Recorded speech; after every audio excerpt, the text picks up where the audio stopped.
मैं आपसे ये जानना चाहूँगा, कब एक पेरेंट्स को या एक बच्चे को डिसाइड करना चाहिए कि नहीं मुझे अब डॉक्टर के पास जाना है, तो वो स्टेज क्या होगा मैम? कुछ भी इमोशनली अगर आप फील कर रहे हैं या फिर आपका बिहेवियर चेंज हो रहा है, बट ये तीनों में से कोई भी चीज़ हो रही है जो आपका डेली फंक्शनिंग हैम्पर कर रही है, अप टू द मार्क आप जो पहले परफॉर्म करते थे अब शायद नहीं कर पा रहे हैं और ये कंसिस्टेंटली नहीं कर पा रहे हैं, and that is the time that you need some therapeutic help. Parents क्या मिस्टेक न करें जब बच्चा उसकी कॉम्पिटिटिव एग्जाम की तैयारी करे? कंपैरिजंस जो है वो सबसे पहले बंद करने चाहिए। एक समय आता है मैम जो मतलब कि जब उसको लगता है कि यार अब मुझसे ना हो पाएगा। आप देखते होंगे कोटा में स्पेशली इतने सुसाइड के केस में ये जब बच्चा मतलब थॉट आता है उसके अंदर ऐसा वेरी नॉट ईजी डिसीजन, तो कैसे इस थॉट प्रोसेस को हम रोक सकते हैं?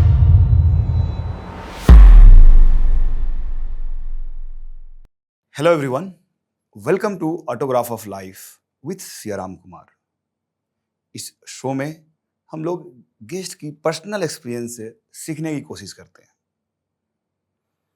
जैसा कि आप जानते होंगे, स्टूडेंट्स पढ़ते बहुत ज़्यादा हैं बट परफॉर्म नहीं कर पाते हैं। सम टाइम वो स्ट्रेस में आ जाते हैं या बहुत जल्दी बर्न आउट हो जाते हैं और ये चीज़ें किसी को शेयर नहीं करते हैं। तो आज इसी टॉपिक को डिस्कस करने के लिए, इसको डिकोड करने के लिए हमने वेरी स्पेशल गेस्ट को इनवाइट किया है, डॉक्टर मानसी श्रुति मैम को, जो साइकाट्रिस्ट हैं एंड काउंसलर हैं और स्टूडेंट्स एंड पेरेंट्स को मेंटल हेल्थ पे गाइडेंस देती है। तो चलिए हम लोग मिलते हैं मैम से। Hello ma'am, welcome to this show ma'am. Thank you for having me. So ma'am, सबसे पहले ये मैं जानना चाहूँगा मैम कि आप इस फील्ड में आए कैसे? मतलब थोड़ा ब्रीफ अपनी बैकग्राउंड बताइए मैम मुझे। सबसे पहले तो एज अ चाइल्ड मैंने खुद होम्योपैथिक मेडिसिन लिया है, तो मेरा जो स्पेशलाइजेशन है होम्योपैथिक साइकेट्री, तो जहाँ पे मेरा घर था वहाँ पर एक होम्योपैथिक क्लिनिक था। So that was my go to place कि कुछ भी हुआ तो we use to visit there and my parents use to give me homeopathic medicine. तो तब से ही एक होम्योपैथी में इंटरेस्ट था। देन फर्दर एजुकेशन में मैथ्स वाज द सब्जेक्ट जहाँ पर मुझे उतना इंटरेस्ट नहीं था and I was finding it difficult, and biology was something जहाँ पे मुझे पहले से ही बहुत इंटरेस्ट था and I used to usually score highest throughout in it. तो दैट्स वेयर मेडिसिन में इंटरेस्ट डेवलप हुआ। और जब मैंने मेरा बैचलर्स किया, बीएचएमएस किया, तो वो तो जनरल ही रहता है where every subject is given equal weightage, surgery, pathology, medicine, physiology. But उसमें जब हम इंटर्नशिप में पेशेंट देखते थे, what striked me was that हर पेशेंट जो कोई हाइपरटेंशन लेके आता है, डायबिटीज़ लेके आ रहा है या आर्थराइटिस लेकर आ रहा है, there is always an emotional story behind that.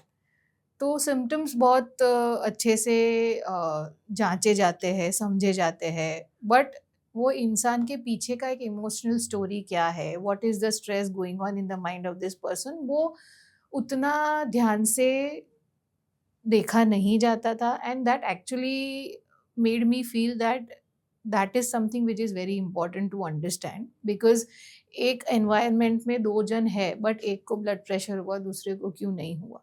So what is it that this mind is thinking? ये माइंड ने वो स्ट्रेस कैसे समझा और उसको कैसे प्रोसेस किया, उसको कैसे झेला, and what happened to that person?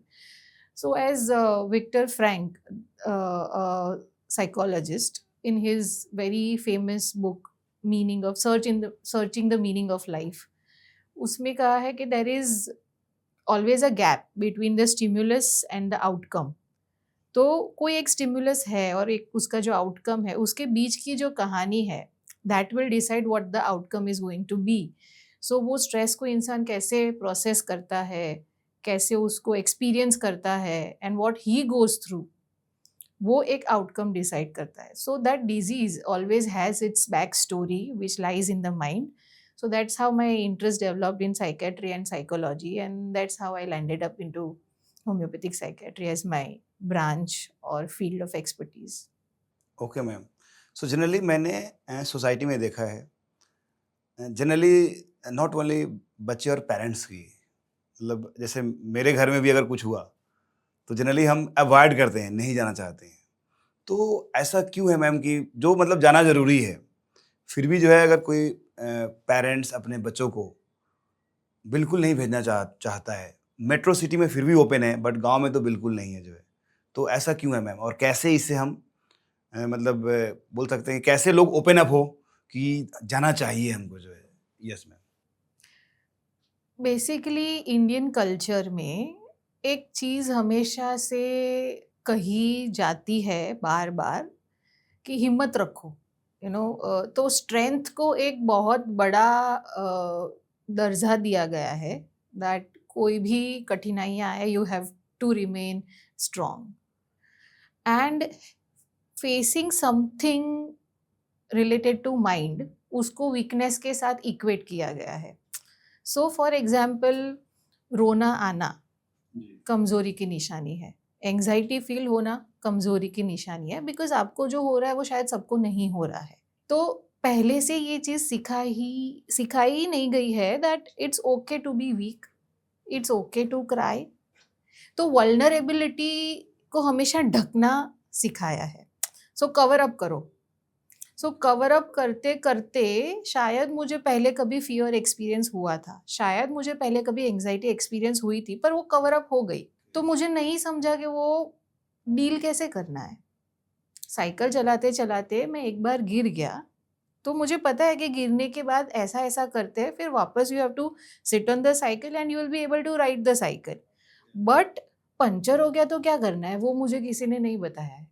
So I don't know how to deal with the puncture. So पहले से ही you have to be strong, you have to keep going, it's okay, you will be able. तो ऐसा लगता है कि this is very positive sentences, but sometimes the positivity is also very toxic. It backfires because we don't know how to deal with these emotions then. तो anxiety होती है, या मुझे लगता है कि मेरे से नहीं होगा, या होगा कि नहीं होगा, सेल्फ डाउट क्रिएट होना चालू हो जाता है। सो ये बच्चा कंफ्यूज हो जाता है कि अब मुझे क्या करना है, तो पढ़ाई कर हो जाएगा।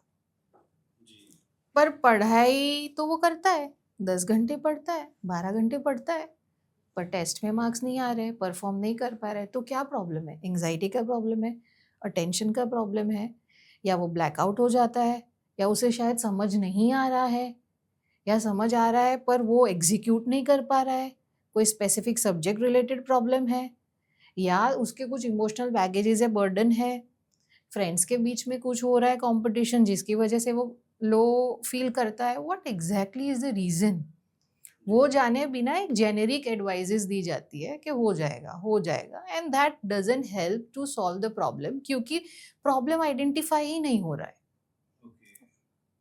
सो that is one of the main reason, and parents also at the same time feel के ये तो मेरे बच्चे को नहीं हो सकता। And sometimes it is also worth understanding the worry of the parents कि शायद किसी के पास लेकर जाएंगे तो दवाई लिख के देंगे, फिर वो दवाई से क्या होगा, साइड इफ़ेक्ट्स होगा नहीं होगा, तो हम लेके जाएँ कि ना जाए। So there are so many things which are hanging around, जिसके एब्सोल्यूट आंसर्स किसी को नहीं पता है। So it is kept under the carpet. तो रहने दो, इट्स ओके, उसके बिना जब तक चलता है तब तक चलने दो।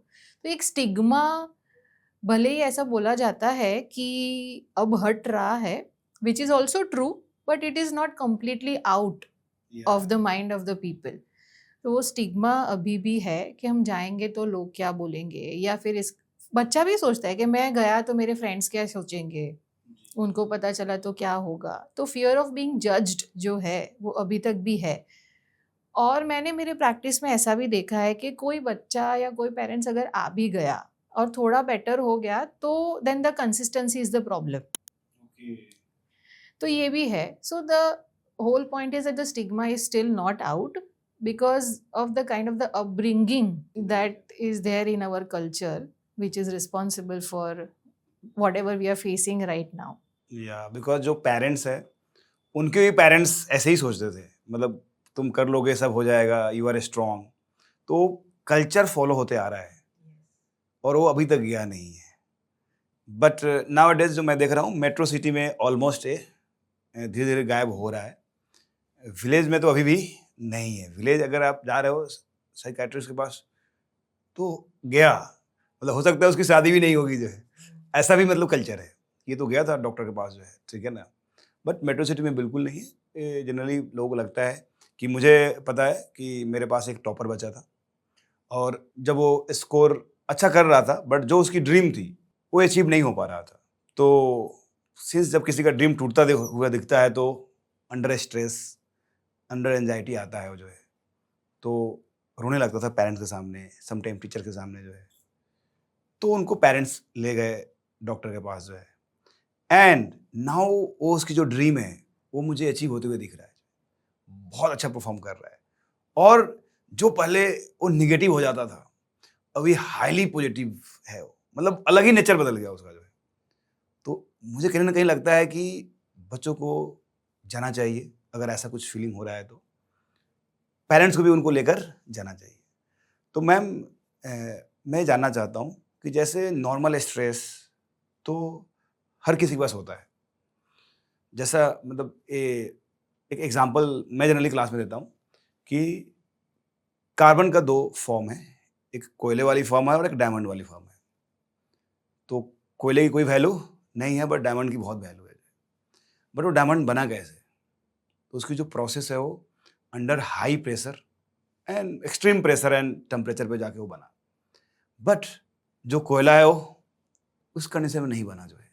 तो थोड़ा स्ट्रेस तो लेना चाहिए अगर ग्रो करना है लाइफ में या परफॉर्म करना है तो।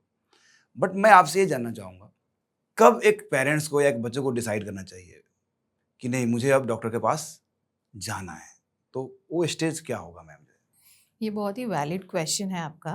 पहले तो हम जानेंगे कि कब जाना चाहिए और सिचुएशंस कौन सी होती है। कुछ भी हो रहा है, आपको कोई भी थॉट्स आ रहे हैं, कुछ भी इमोशनली अगर आप फील कर रहे हैं या फिर आपका बिहेवियर चेंज हो रहा है, बट ये तीनों में से कोई भी चीज़ हो रही है जो आपका डेली फंक्शनिंग हैम्पर कर रही है। जब हम डेली फंक्शनिंग बोलते हैं तो सुबह उठने का टाइम, नहाने का टाइम, आपका खाना, आपका सोना, अगर पढ़ाई आप कर रहे हैं तो आप जो अटेंशन से पढ़ाई कर रहे हैं, जो आपको समझ आ रहा है, आपका क्लास अटेंडेंस, आपका परफॉर्मेंस, ये सब जब आपको दिखता है कि आप जो इमोशनली या मेंटली फील कर रहे हैं उसका इम्पैक्ट ये आपके डेली फंक्शनिंग पे आ रहा है। अप टू द मार्क आप जो पहले परफॉर्म करते थे अब शायद नहीं कर पा रहे हैं और ये कंसिस्टेंटली नहीं कर पा रहे हैं, and that is the time that you need some therapeutic help, be it be in the form of counseling or sometimes also in the form of medicines. तो ये जो थॉट्स है वो शायद ऐसे भी हो सकते हैं कि मेरे से होगा कि नहीं, या फिर मेरे पहले कम मार्क्स आए थे तो अभी भी कम आएंगे क्या, या फिर मेरे पेरेंट्स का ज़्यादा प्रेशर है या मैंने खुद पे ज़्यादा प्रेशर लिया है, and now that pressure I am not able to deal with it. तो आपने जो एग्जांपल दिया डायमंड का और कोयले का, वो बहुत ही एप्ट एग्जाम्पल है। बट जो आपने बोला कि एक्सट्रीम टेम्परेचर और प्रेशर में वो डायमंड बनता है, वो डायमंड बना क्योंकि उसमें वो परसीवरेंस है। अगर वो एक्सट्रीम प्रेशर और एक्सट्रीम टेम्परेचर सस्टेन नहीं करता तो वो डायमंड नहीं बनता। पर सस्टेन क्यों कर पाया? क्योंकि उसे पता है कि वो स्ट्रेस से डील कैसे करना है, वो प्रेशर से डील कैसे करना है, वो जो हाई टेम्परेचर है उससे डील कैसे करना है। तो वो एक परसीवरेंस जो चाहिए, the ability to process the painful experiences और stress, जिसको हम perseverance बोलते हैं, तो resilience, perseverance, तो ये जब डेवलप होता है तब इंसान प्रेशर या स्ट्रेस हैंडल कर पाता है। तो एक्चुअली मैम क्या है, जो स्पेशली मैं बात करूं, I am educator, I am teaching JEE NEET student. तो ये ऐसा फील्ड है मैम, 11-12 में ही बहुत प्रेशर आ जाता है, मतलब रियली प्रेशर वाली फील्ड है। अगर मैं नॉर्मली मैं 11-12 में पीसीएम या पीसीबी या आर्ट्स ले लूँ, कॉमर्स ले लूँ, उतनी प्रेशर नहीं होती है।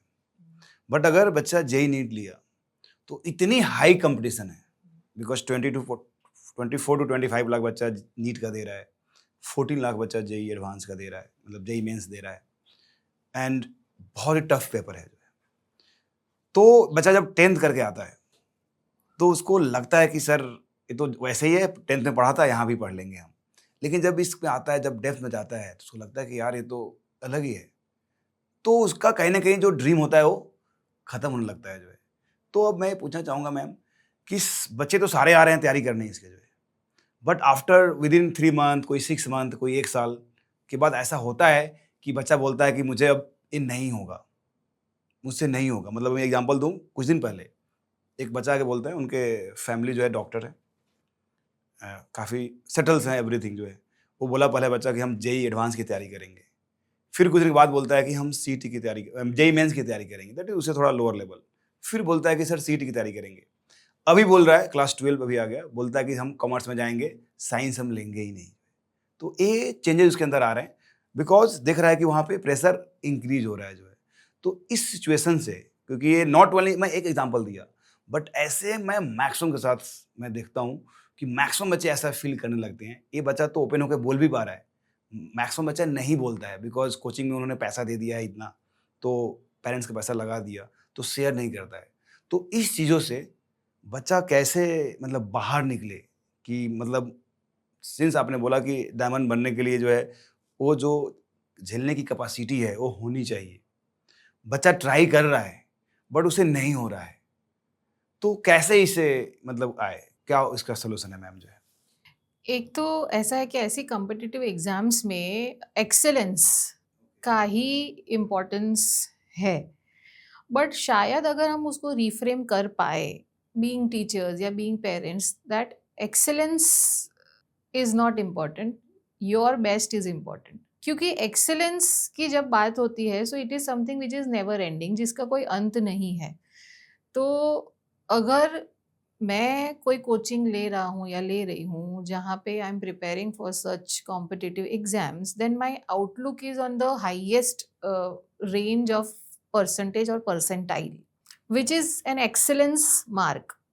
तो एक्सेलेंस मार्क से छोड़कर या उसको थोड़ा साइड पर रखकर, अगर हम इंडिविजुअल बच्चे का capacity, the best of the best that this child can do, then that is an individual excellence. तो उसको ग्रेजुअली हम बिल्ड करते करते ऊपर लेकर शायद जाएं, तो there are higher chances that the kids will be able to handle the pressure, because it is like a beginner who is aiming to climb Mount Everest. And हम रोज माउंट एवरेस्ट की stories बताते हैं बच्चे को कि ऐसा world ranking है, इतने ही लोग चढ़ पाए हैं और ये अब आपको करना है। ये चढ़ते चढ़ते उनको ये डिफ़िकल्टीज आई थी जिसका इन्होंने ऐसे हैंडल किया। हमारे माइंड में ऐसा लगता है that we are actually motivating them, we are giving them examples के कठिनाइयाँ आती है पर उसको कैसे डील किया जाता है, but still what we are showing is that excellence, this person is a beginner. तो हम उसको पहले इतना बता सकते हैं कि तुम्हें अगर माउंट एवरेस्ट क्लाइंब करना है तो you have to do this one thing daily, which could be that आप रोज 2 किलोमीटर चलना स्टार्ट करो, which should be non stop, इतनी स्पीड पे। अगर वो आप कर पा रहे हैं तो फिर वो 2 किलोमीटर की स्पीड आप इतनी गति से बढ़ाएं। Then you go ahead to 5 kilometres, then you go ahead to 10, फिर आप ट्रैकिंग करो, फिर आप माउंटेन क्लाइंबिंग चालू करो। So it is a stages in which we can take them to the place where we want them to reach. अगर हम highest mark ही शायद इनको रोज दिखाएंगे तो कुछ कुछ बच्चे जिनका स्वभाव शायद ज़्यादा सेंसिटिव है या जो बच्चे ज़्यादा सोचने वाले हैं, उनका मनोबल थोड़ा कमज़ोर हो जाता है, बिकॉज दे थिंक अरे इतना तो मैं नहीं कर पाऊंगा। और वो कर पाएंगे या नहीं उसका जवाब भी उनके पास है नहीं, because unless and until you are into that situation you don't know that you have that capacity. तो कैपेसिटी इज समथिंग कि अगर आप ऐसा कुछ फेस करते तभी आप जानेंगे कि अरे मैं ये कर सकता था। So you don't know the child appearing for JEE courses or JEE preparations, they are hardly between the age of 17 to 22, 23. Yeah, 16, 17. Right? So they hardly know things about life pehle to, because they are still teenagers, they don't know. So strength और weakness के बारे में भी शायद उनको नहीं पता है. So showing them the thing which is the end point is little risky because वहाँ पर ही उनकी self doubt की शुरुआत होती है. So one thing is to prevent that. Self doubt हम कैसे prevent कर सकते हैं? तो end point नहीं दिखाना है. We don't have to talk with them about excellence. We have to talk with them what we are supposed to do in this 1 month or maybe in this 1 week. And then gradually we see what they are able to make out of them. So actually आप ये बोलना चाह रहे हैं कि मैं उसको excellence की बात नहीं करके, फाइनल रिजल्ट की बात नहीं करके, अगर उस गोल को मैं तोड़ दूं, ब्रेक कर दूं और उसको अचीव करने की कोशिश कराऊं वीकली बेसिस या मंथली बेसिस, तो चांसेस ज़्यादा है कि वो बच्चा धीरे धीरे करके अच्छा कर लेगा और एक्सीलेंस भी अचीव कर लेगा जो है. सो मुझे भी लग रहा है कि ये सही है कि जी. उससे कैजुअलिटीज कम होंगी. मेडिकल लैंग्वेज में कैजुअलिटी मतलब इमरजेंसी कंडीशन जहाँ पे it requires an immediate attention, otherwise we would lose the life. So if we keep showing them कि यही एक्सीलेंस है और यही आपको करना है, इतनी रैंकिंग या इतने परसेंटाइल आएंगे तो ही आपको आईआईटी में एडमिशन मिलेगा, तो ही आपको यहाँ पर एडमिशन मिलेगा. तो this is said unsaid pressure which starts from day 1. तो कैजुअलिटीज होने के चांसेस ज़्यादा है. Okay ma'am. सो बिल्कुल इससे क्लियर हो गया कि मतलब अगर स्ट्रेस से बचानी है तो यही पाथ है, मतलब आपको ब्रेक करके ही करो जो है. ठीक है मैम. अब मुझे ऐसा लग रहा है मैम कि देखिए, जब बच्चा आता है क्लास में पढ़ने के लिए तो कहीं ना कहीं वो कोई फैमिली को देख रहा रहता है कि मेरे पेरेंट्स इंजीनियर है या मेरे पेरेंट्स डॉक्टर है या सोसाइटी में रिस्पेक्ट देखा रहता है, तो कहीं ना कहीं उससे इन्फ्लुएंस हुआ रहता है और वो आता है तो उसमें आ तो गया हो, बट आने के बाद उसको सच्चाई पता चलता है. कुछ बच्चा होता है जो सेल्फ मोटिवेटेड होता है कि उसको पता है कि दिस इज माई कैपेसिटी और मैं ये कर लूँगा जो है. अब दोनों आ गया, दोनों क्लास में बैठा हुआ है. अब ये देखा जाता है कि जो सेल्फ मोटिवेटेड है that person is doing good, जो इन्फ्लुएंस होकर आया था वो यहाँ आने के बाद और पीयर प्रेशर में आ गया कि यार ये कैसे अच्छा कर रहा है, मेरी बोर्ड में परसेंटेज उससे ज़्यादा था बट मैं यहाँ नीट और जेई की प्रिपरेशन अच्छा नहीं कर रहा हूँ और जो कम था वो अच्छा कर रहा है. तो ये पीयर प्रेशर से भी वो और डाउन हो जाता है. और पीयर प्रेशर को अवॉइड करना मतलब बहुत ही डिफिकल्ट होता है, मतलब पॉसिबल ही नहीं कि उन्हीं के साथ पढ़ना है क्योंकि 1 to 1 तो हम पढ़ नहीं रहे हैं जो है. तो आपसे यही जानना है मैम कि अगर बच्चों के एग्ज़ाम में कम स्कोर आ रहा है, किसी दोस्तों से कम आ गया, बिकॉज ये जर्नी है जहाँ अप्स एंड डाउन होते रहते हैं, तो इन प्रेशर को, पीयर प्रेशर को या सोसाइटी के प्रेशर को जो होते हैं, मतलब बच्चा पढ़ रहा है, अच्छा कर रहा है, लेकिन कभी डाउन हो गया तो प्रेशर उसको इंक्रीज कर गया जो है. कभी रिलेटिव भी कॉल करके बोल देते हैं कि यार अच्छा तुम्हारा बच्चा अच्छा नहीं कर रहा है, मेरा बच्चा तो इस समय था तो बहुत अच्छा करता था जो है. तो कुछ रिलेटिव भी होते हैं जो उसमें तड़का लगाने का काम करते हैं. तो इन प्रेशर से कोई बच्चा कैसे बचे और इसमें पेरेंट्स का क्या रोल होना चाहिए, पेरेंट्स क्या मिस्टेक न करें जब बच्चा उसकी कॉम्पिटिटिव एग्जाम की तैयारी कर रहा है. तो 2 चीज़ें यहाँ पे, एक बच्चा अपने आप को कैसे इससे दूर रखे और पेरेंट्स का इसमें क्या सपोर्ट होना चाहिए, क्या मिस्टेक्स पेरेंट्स को नहीं करना चाहिए. यहाँ सबसे पहले पेरेंट्स या कोई भी एल्डर्स या सोसाइटी का रोल जो है उसके बारे में बात करते हैं. पेरेंट्स नोइंगली अननोइंगली कुछ शब्द ऐसे यूज़ कर लेते हैं जिसकी वजह से बच्चा प्रेशराइज या स्ट्रेस फील करता है या कंपल्सिव फील करता है कि मुझे इतना स्कोर करना ही पड़ेगा. हालांकि पेरेंट्स का इंटेंशन कभी भी गलत नहीं होता है. Every parents wants their child to do well. हर पेरेंट्स को चाहिए कि मेरा बच्चा सक्सेसफुल हो और ये एग्ज़ाम्स जो है वो क्लियर कर ले. बट उसमें कभी कभी कंपैरिजन्स के उसने, तेरे भाई ने तो इतने टाइम में इतना परसेंटेज लाया था या उसका इतना स्कोर आता था, इस फलाना फलाना जो रिलेटिव है उसका बच्चा तो इतना करता था. या फिर वो रिलेटिव भी कभी घर पे आते हैं तो पूछते हैं कि कैसा है, अच्छा हमारे बेटे का तो ऐसा था. तो ये सारे कंपैरिजन्स जो है वो सबसे पहले बंद करने चाहिए, जो एक आउटसाइड कंपैरिजन है. कभी कभी पेरेंट्स अननोइंगली खुद के साथ कंपैरिजन करवाते हैं कि हमने हमारे टाइम में इतना पढ़ाई किया था, तुम इतना नहीं कर रहे हो, या हमारे पास तो इतना फैसिलिटी नहीं था फिर भी हमने इतना किया, तो तुम्हें ये करना है। सो नोइंगली अननोइंगली पेरेंट्स अपना एग्जाम्पल देकर उनको ये बताना चाहते हैं that you learn from us. तो क्या होता है that we are wanting to create a replica of us, but बच्चे का इंटरेस्ट, बच्चे का माइंड, बच्चे का ग्रास्पिंग कैपेसिटी, बच्चे का अटेंशन स्पान बहुत डिफरेंट है एक पेरेंट से या कोई और व्यक्ति से जिसके साथ हम उसका कंपैरिजन कर रहे हैं। और ये जो कोर्स है या ये जो प्रिपरेशन है वो शॉर्ट टर्म नहीं है, it is a lengthy preparation. उसमें फेजेस होते हैं, there are phases where sometime a child is performing good, sometime not performing good, sometimes there are certain subjects जिसमें वो अच्छा कर रहा है, कुछ सब्जेक्ट्स में अच्छा नहीं कर पा रहा है। सो ये कंपैरिजन करना एक तो बिल्कुल इर इर इरैशनल है कि there is no platform to compare. Comparison वहाँ पे होता है जहाँ पे दोनों साइड्स में सब चीज़ इक्वल है। तो ऐसी सिचुएशन तो है नहीं, तो पहले तो अनकॉन्शियसली जब हम कंपैरिजन कर बैठते हैं वो नहीं करना चाहिए being a parent.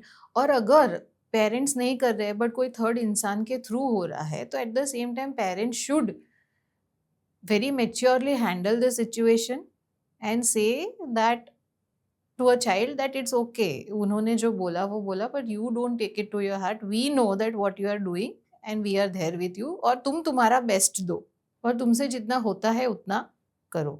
So over here parents giving a strength to the child is very important rather than comparing a child knowingly unknowingly with self और विथ अदर्स। ये सबसे पहले पेरेंट्स ने करना है। और दूसरा ये ध्यान रखना है कि आप अपने स्टोरीज, आपके जो नैरेटिव्स हैं वो आप बताइए, but in a very encouraging way, not in a way कि हम ऐसा करते थे तुम्हारे पास तो इतना है, वो भी कंपैरिजन ही है। So that also should be avoided as far as possible.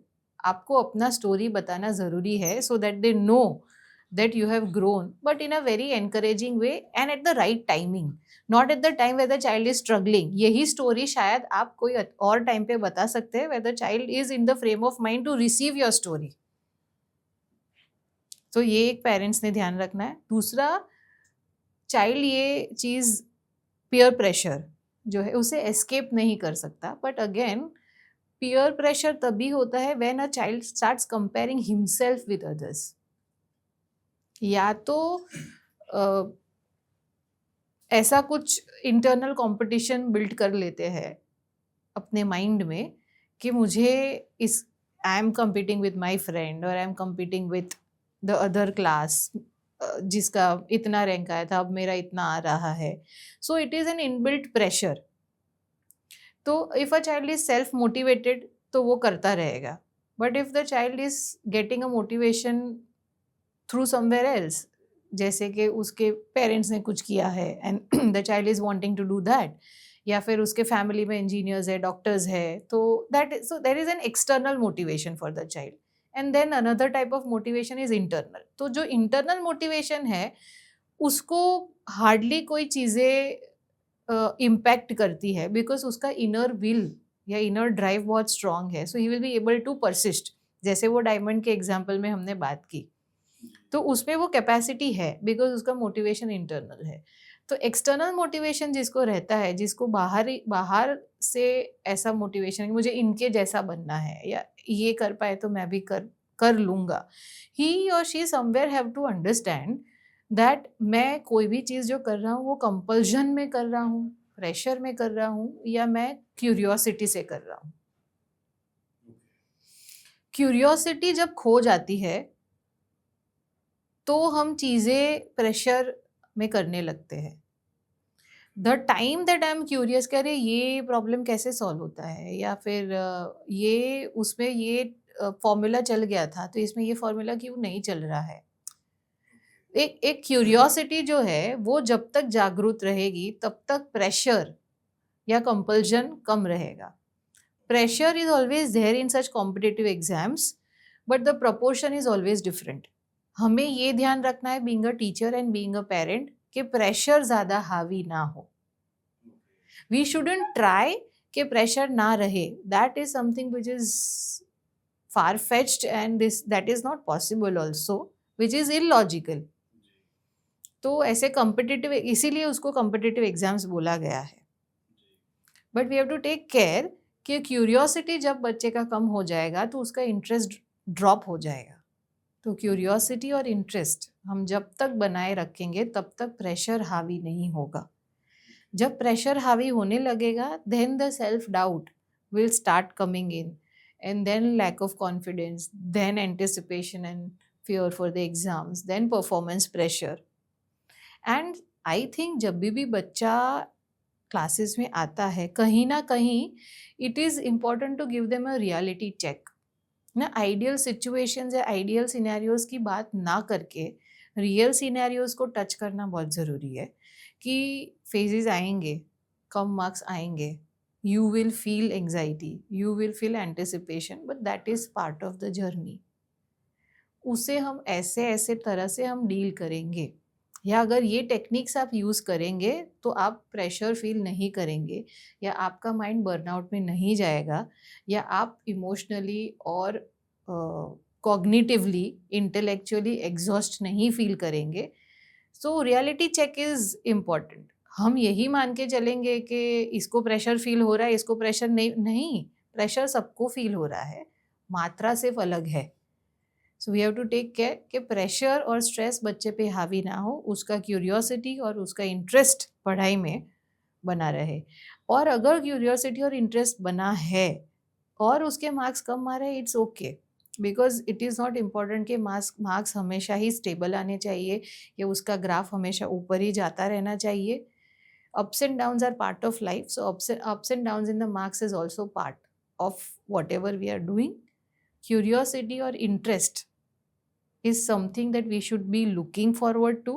अगर वो maintained है, it is very easy for a child to bounce back, because ups and downs is okay, not scoring good is okay, failing is also okay, but the point is that you should have that ability to bounce back. So actually ma'am होता क्या है कि 10th में तो बच्चों को 90% CBSE और ICSE board में या किसी बोर्ड में मार्क्स जनरली जो एवरेज बच्चा या थोड़ा ठीक ठाक है तो 90% प्लस आ जाता है. बट जेई एडवांस स्पेशली बात करूँ मैं तो it is very tough paper. तो उसमें बच्चा कोई अगर 24% 25% स्कोर किया है तो उसको कोई ना कोई IIT में एडमिशन हो जाता है. तो अब जब बच्चा एग्ज़ाम देता है टफ IIT का, जब इनिशियल फेज में कोचिंग में, अब किसी को जो है आ गया जो है 20% स्कोर, किसी को आ गया 30% स्कोर, और वो बोर्ड में लाया हुआ है 90% 95%. तो सडन जो है वो बच्चे को भी सेल्फ डाउट हो जाता है कि यार मैं सही डायरेक्शन में जा रहा हूँ क्या. तो जो आपने बच्चा को बोला कि जब सेल्फ डाउट जब उसके अंदर स्टार्ट हो जाती है, वहीं से उसके अंदर जो क्यूरियोसिटी है और इंटरेस्ट है वो लूज करना शुरू कर देता है. और बच्चों से पहले चीज़ आती है सेल्फ डाउट पेरेंट्स के अंदर कि यार मेरा बेटा तो टॉपर था, यहाँ ये 30% मार्क्स कैसे आ गया. तो कहीं ना कहीं पहले पेरेंट्स के दिमाग में आता है और ये ट्रांसफ़र होता है बच्चों के दिमाग में. तो पेरेंट्स को यहाँ पे जो आपका सजेशन है कि जब तक आपका बच्चा अगर क्यूरियस है और इंटरेस्ट दिखा रहा है, मार्क्स कितना आ रहा है इसका बिल्कुल मैटर नहीं करता है, वो बच्चा बिल्कुल बाउंस बैक करेगा. मे बी वो जो हाईएस्ट स्कोर किसने लाया है उतना ना लाए, बट वो अपना बेस्ट देगा. और पावरफुल चीज़ है कि वो बच्चा अपना बेस्ट दे रहा है, इससे पावरफुल नहीं है. अब मैम मेरा एक क्वेश्चन है आपसे कि जैसे कि कोई भी पेरेंट्स अपने बच्चों को अपनी स्टोरी बताता ही है, और हमने ऐसा स्ट्रगल किया है, हमने ऐसा ग्रो किया है, शेयर करता ही है. और पेरेंट्स मतलब नॉट मेट्रो सिटी में थोड़ा फ्रीडम देता है पेरेंट्स जो है कि बेटा तू जा अपना ज़िंदगी जी लो, ठीक है. बट जनरली मैं विलेज से बिलोंग करता हूँ, तो वहाँ पे जो है पेरेंट्स मतलब चाहते हैं कि मेरा बच्चा मुझसे अच्छा बने या मैं अच्छा हूँ तो हम करें. तो वो कहानी सुनाते ही हैं और उसी कहानी से मोटिवेट करने की कोशिश करते हैं जो है. तो मुझे बताइए कि कोई बच्चा जो है जब पेरेंट्स ऐसे कहानी सुना रहे हैं बार बार उसको जो है कि बेटा हमने तो ऐसा स्ट्रगल किया था, तुमने तो ये किया ही नहीं है, ठीक है. तो बच्चा इसको कैसे हैंडल करे? क्योंकि प्रॉब्लम क्या है, आजकल बच्चा मतलब नहीं हैंडल कर पाता है, नहीं झेल पाता है चीज़ों को, ठीक है? तो बच्चा कैसे इस चीज़ों से प्रेशर में नहीं आकर, डिप्रेशन में नहीं आकर, मतलब उसका उल्टा मीनिंग नहीं लेकर, वो अपने आप को बोले कि अच्छा ठीक है, आपने तो उतना नहीं किया था, मतलब आपने उतना किया था, मैं उतना नहीं कर पाऊंगा, बट मैं अपना बेस्ट दूंगा, उसको पॉजिटिव में ले। क्योंकि पेरेंट्स का एक कंप्लेन आता है कि जब आते हैं, कभी मिलते हैं हमसे जो है, तो बोलते हैं कि सर मैंने तो अपने लाइफ में ऐसा किया था, ये तो कुछ भी नहीं कर रहा है उसके। और जब ये डायलॉग मारता है तो बच्चा जो है और डिमोटिवेट हो जाता है जो है। तो जो बच्चा हम लोग को सुन रहा है, आपको सुन रहा है बच्चा जो है, तो इस पेरेंट्स के रिएक्शन को कैसे डील करे वो? मैं मतलब स्पेशली मैं बच्चों को पॉइंट ऑफ व्यू से सोच रहा हूँ कि वो कैसे उस सिचुएशन को डील करे कि मतलब पेरेंट्स को भी बुरा ना लगे, और इसके बाद इसका जो डिप्रेशन इंक्रीज करता है, एंजाइटी इंक्रीज करता है, वो भी इंक्रीज ना हो। तो क्या होना चाहिए बच्चों के अंदर, बिल्ड करना चाहिए? पहले तो बच्चे को ये समझना है कि मेरे पेरेंट्स ये क्यों बता रहे हैं मुझे। वो मुझे उसमें से कुछ सिखाना चाहते इसलिए बता रहे हैं, या they want me to feel down about myself. तो ज़्यादातर ये कहानियाँ जो पेरेंट्स अपने नैरेटिव्स जो बताते हैं, द पर्पस इज़ दैट कि हमारा इतना स्ट्रगल था, आप उसमें से कुछ सीखो, that will help you out. तो बच्चे को पहले इंटेंशन ही समझना है कि पेरेंट्स का इंटेंशन बियॉन्ड एनी डाउट अच्छा ही है। सो हम अगर ये समझ जाते हैं कि वो हमारे भलाई के लिए ही बोल रहे हैं, जो कुछ भी बोल रहे हैं वो, तो वो एक जो सार फीलिंग है वो कम हो जाती है। And eight the same time, अगर ये बार बार हो रहा है या पेरेंट्स कंपल्सिवली अपनी जो स्ट्रगल्स है वो बार बार बच्चों के आगे रखते जा रहे हैं, and it also goes to an extent के तुम तो कुछ नहीं कर रहे हो, telling this to a child, and ये तो कुछ नहीं कर रहा है telling this to a teacher, which means that parents are rejecting the struggle of their children. कुछ नहीं कर रहा है, ये खुद का परसेप्शन है, वो पेरेंट्स के नज़रिए से ऐसा लग रहा है, but this child is also having his struggle. शायद उसमें उतनी क्षमता नहीं है जितनी आप में है, हो सकता है ऐसा। बट अगर हम ऐसा ही बोलेंगे कि नहीं कर रहा है, कुछ नहीं कर पा रहा है, या तो that is a very negative frame of communication. तो चाइल्ड ये सिचुएशन में क्या करे? तो चाइल्ड को अपनी जो स्ट्रगल है वो उस वक्त डिस्क्लोज करनी पड़ेगी कि आपने किया है और मैं वो मानता हूँ, उसमें से कुछ समझने की कोशिश भी करता हूँ। शायद मैं आपके जितना नहीं कर पा रहा हूँ या नहीं कर पाऊँगा, पर मेरे खुद के ये स्ट्रगल्स है। मुझे पढ़ाई का ये प्रेशर फ़ील हो रहा है, मुझे पीयर प्रेशर फ़ील हो रहा है, या शायद मुझे एंग्ज़ायटी फ़ील हो रही है, या मुझे फ़ियर फ़ील हो रहा है, या मेरा अटेंशन का प्रॉब्लम है। सो ये मेरे स्ट्रगल्स है, या जो भी खुद का स्ट्रगल हो, कुछ इमोशनल स्ट्रगल हो सकता है, कुछ थिंकिंग रिलेटेड स्ट्रगल हो सकता है।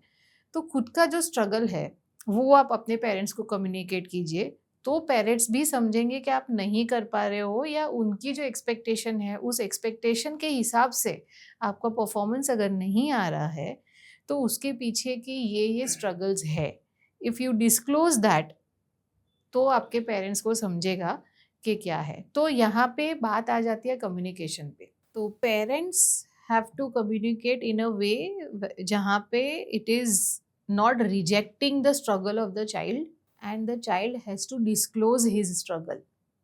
सो एक ओपन कम्युनिकेशन, एक channel of communication which is very open is very important between the parent and the child. So narratives होंगे ही, because the motto and the intention is always pure, but वो backfire हो जाता है because शायद हम words appropriate use नहीं करते हैं। And the child also have to understand that the intention of the parents is always good, but you have to talk about your own struggles, and the parents have to accept that also. Parents भी शायद ऐसा ये तो क्या, ये struggle है? Then again you are rejecting the struggle of the child. So you have to understand, you have to go into each other's shoes. या सो बिल्कुल आपने राइट बोला कि मेनली प्रॉब्लम क्या है, कम्युनिकेशन गैप का। एक खुद से अपनी नैरेटिव बना ले रहे हैं, बच्चा खुद से अपना नैरेटिव बना ले रहा है पेरेंट्स के बारे में, तो दोनों के बीच कम्युनिकेशन गैप हो गया। अगर वो कम्युनिकेशन गैप अगर हम ख़त्म कर दें, एक दूसरे को समझने की कोशिश करें, एक कि आपकी जो स्ट्रगल थी उस टाइम की थी, अभी इनका जो स्ट्रगल है इस टाइम का है, दोनों सेम नहीं हो सकता है जो है। देन कम्युनिकेशन गैप अगर ख़त्म हो जाए तो बिल्कुल एक दूसरे को समझ पाएंगे और दूसरे को सपोर्ट कर पाएंगे जो है। मैम, एक जो है ना बच्चों का जो प्रॉब्लम फेस होता है, वो होता है कि कुछ बच्चे होते हैं जो पढ़ते तो बहुत हैं, बिकॉज उसने देखा होता है कि हमारा सीनियर जो है इतना पढ़ा। लेकिन एक्चुअली क्या होता है, हम लाइफ में ना कुछ भी बनते हैं तो कहीं ना कहीं किसी को देख कर ही बनते हैं। जैसे मैं टीचर बना तो मैं कोटा में पढ़ा था, तो कोटा में देखा कि टीचर को पढ़ाते हुए और मैं उनकी लाइफ स्टाइल देखा। तो जब मैं इंजीनियरिंग किया तो मुझे लगा कि यार इंजीनियरिंग भी तो एक है, बट ये भी एक लाइफ है और मुझे पढ़ाने में मज़ा आता है, मैं चीज़ों को एक्सप्लेन कर सकता हूँ। तो मेरा इंटरेस्ट कहीं ना कहीं इधर डेवलप हुआ और मैं स्टूडेंट टाइम से ही, कॉलेज टाइम से ही पढ़ाना शुरू कर दिया और इधर आ गया। तो कहीं ना कहीं हम अपने सीनियर्स को, आसपास को देखते हैं और उसकी तरह बनने की कोशिश करते हैं। तो अब कोई बच्चा जो है अपने सीनियर को देखा और बोला कि यार ये तो 10-12 घंटा पढ़ता था और इसने आईआईटी क्रैक कर लिया या नीट क्रैक कर लिया। अब ये लगता है कि मैं भी करूँगा और क्रैक हो जाएगा। 10-12 घंटा पढ़ना शुरू किया और देखा कि कर रहा है लेकिन कुछ भी आउटपुट नहीं आ रहा है मैम। तो वहाँ पे बच्चा एक समय के बाद वो मेहनत करना छोड़ देता है और मैंने ऐसे बहुत बच्चों को देखा है कि इनिशियल फेज में वो जितनी टाइम रिक्वायर्ड है उतना डाल रहा है बट उसका आउटपुट नहीं आ रहा है। तो आप क्या सजेस्ट करेंगे इन बच्चों को, जो बच्चा इस फेज से गुजर रहा है अभी, कि वो टाइम तो डाल रहा है बट आउटपुट नहीं आ रहा है, तो क्या उसको चेंजेस करने की जरूरत है, क्या उसको करने की जरूरत है जो उसकी परफॉर्मेंस बढ़ जाए? Yes ma'am. परफॉर्मेंस के लिए बहुत सारे पैरामीटर्स हैं। Time is one of the parameter. तो सिर्फ 12 घंटा मैं पढ़ रही हूँ, पर अगर खुद ये एक्सपेरिमेंट करना चाहे कि हम 5 फ्रेंड्स हैं, 4 फ्रेंड्स हैं, जो भी है, आप 12 घंटा पढ़ो और डिसाइड करो कि हम इतना ही पढ़ेंगे, मतलब दिस चैप्टर और this many number of chapters, and उसके बाद हम ये टेस्ट देंगे। तो परफॉर्मेंस सबका सही आएगा, सेम आएगा? नहीं, नहीं आएगा। तो क्यों नहीं आ रहा है? If the time is the only factor then, तो time is one of the tiny factor. Performance के लिए अटेंशन ज़रूरी है, कॉम्प्रिहेंशन, मतलब जो पढ़ रहे हैं वो समझ रहे हैं क्या, वो कॉम्प्रिहेंशन का प्रोपोर्शन भी हर बच्चे का अलग रहता है। कॉम्प्रिहेंशन रह गया, फिर आता है कि वो कॉम्प्रिहेंड कर लिया, फिर आता है प्रॉब्लम सॉल्विंग।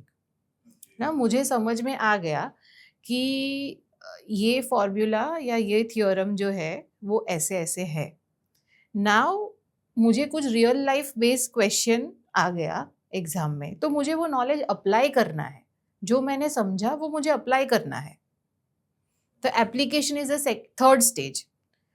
तो मुझे कोई कोई बच्चे को एप्लीकेशन में प्रॉब्लम आता है, कोई कोई ने अप्लाई कर लिया तो फिर एग्जीक्यूशन में प्रॉब्लम आता है। तो there are several parameters that will decide the performance. So time is one of the factor. तो हर बच्चे को ये जानना है कि मेरा प्रॉब्लम कहाँ आ रहा है, मुझे क्या समझने में प्रॉब्लम आ रहा है, या मुझे अटेंशन में प्रॉब्लम आ रहा है, या मुझे याद रखने में प्रॉब्लम आ रहा है, मुझे एप्लीकेशन में मतलब फॉर्मूला तो पता है पर मैं वो फॉर्मूला से जब सॉल्व करने जाता हूँ तो प्रॉब्लम सॉल्व नहीं होता है। That means that there is problem in application. तो मैं अप्लाई कर देता हूँ पर कुछ स्टेप्स गलत हो जाते हैं, then there is issue in execution. तो नॉलेज जो है, और ये क्योंकि कॉम्पिटिटिव एग्जाम्स है, it test your knowledge at various levels. तो एक है कॉम्प्रिहेंशन अंडरस्टैंडिंग, एक है योर एप्लीकेशन, एक है एग्जीक्यूशन। तो various levels it tests. Then होता है प्रॉब्लम सॉल्विंग। तो हम कोई चीज क्यों पढ़ रहे हैं? ताकि we will be able to solve the problem, right? तो ये लेवल्स, इतने लेवल्स में से मुझे कहाँ पे प्रॉब्लम आ रहा है, that the child have to understand and work on it. अगर आप 10-12 घंटा नहीं भी पढ़ेंगे तो भी चलेगा। So don't decide and don't get attracted by number of hours of study. पहले तो इतना इंसाइट आप बच्चे समझ लो। इट्स ओके अगर आप 5 घंटे पढ़ रहे हैं, इट्स ओके आप 7 घंटे पढ़ रहे हैं। फॉर टाइम बीइंग आप अपनी क्षमता नंबर ऑफ आवर्स से मत मेजर करो, और आप खुद के इश्यूज समझने का कोशिश करो। सबसे पहले you have to try to understand that आपका प्रॉब्लम कहाँ है। अगर वो आप समझ जाएंगे तो आप उसके बारे में किसी से हेल्प मांग सकते हैं, बी योर टीचर्स और बी योर मेंटर्स। जो हम बोलते हैं ना, वो टीचर्स है, मुझे इनके जैसा बनना है, उनके, तो that they could be your mentors. फिर आप उनको बोलो कि मुझे समझ आ जाता है पर मुझे सॉल्व एप्लीकेशन में प्रॉब्लम आ रहा है, मुझे एनालिसिस में प्रॉब्लम आ रहा है, मुझे प्रॉब्लम सॉल्विंग में प्रॉब्लम है, तो उस पर फिर आप वर्क कर सकते हो। पर आप अगर फॉर एग्जाम्पल अगर आप एनालिसिस में प्रॉब्लम कर रहे हो, when you have to solve a problem you have to analyse pros and cons, you have to analyse that how will it go ahead. तो अगर आपका एनालिसिस में प्रॉब्लम है तो आप नंबर ऑफ आवर्स पढ़ेंगे भी तो भी आपका वो प्रॉब्लम वहीं का वहीं रहने वाला है। और अगर आपका एनालिसिस में प्रॉब्लम है तो आपका आउटकम हमेशा फॉल्टी रहेगा, और अगर आउटकम फॉल्टी है तो आपका परफॉर्मेंस नहीं अच्छा है। तो आप अपना जो इश्यू है वो पहले आइडेंटिफाई करो, वो आइडेंटिफाई करने पे उस पर वर्क करो, and do not get affected by the number of hours. So उससे it is a fanciful idea कि मैंने 17 घंटे पढ़ाई किया, मैंने 20 घंटे पढ़ाई किया, डजेंट मैटर एट ऑल। शायद आपने 20 या 22 घंटे पढ़ाई करके आपने फिर भी आपका जो इश्यू है एनालिसिस का वो अगर एड्रेस नहीं किया है, तो मे बी वो 20-22 घंटे का पढ़ाई is not going to make any difference.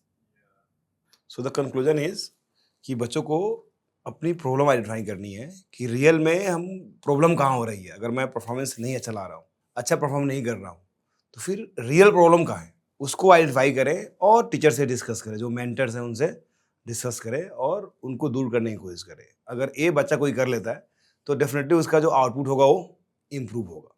अगर बिना उसको आइडेंटिफाई किए कितना ही बच्चा टाइम दे दे तो वो इम्प्रूव नहीं होने वाला है।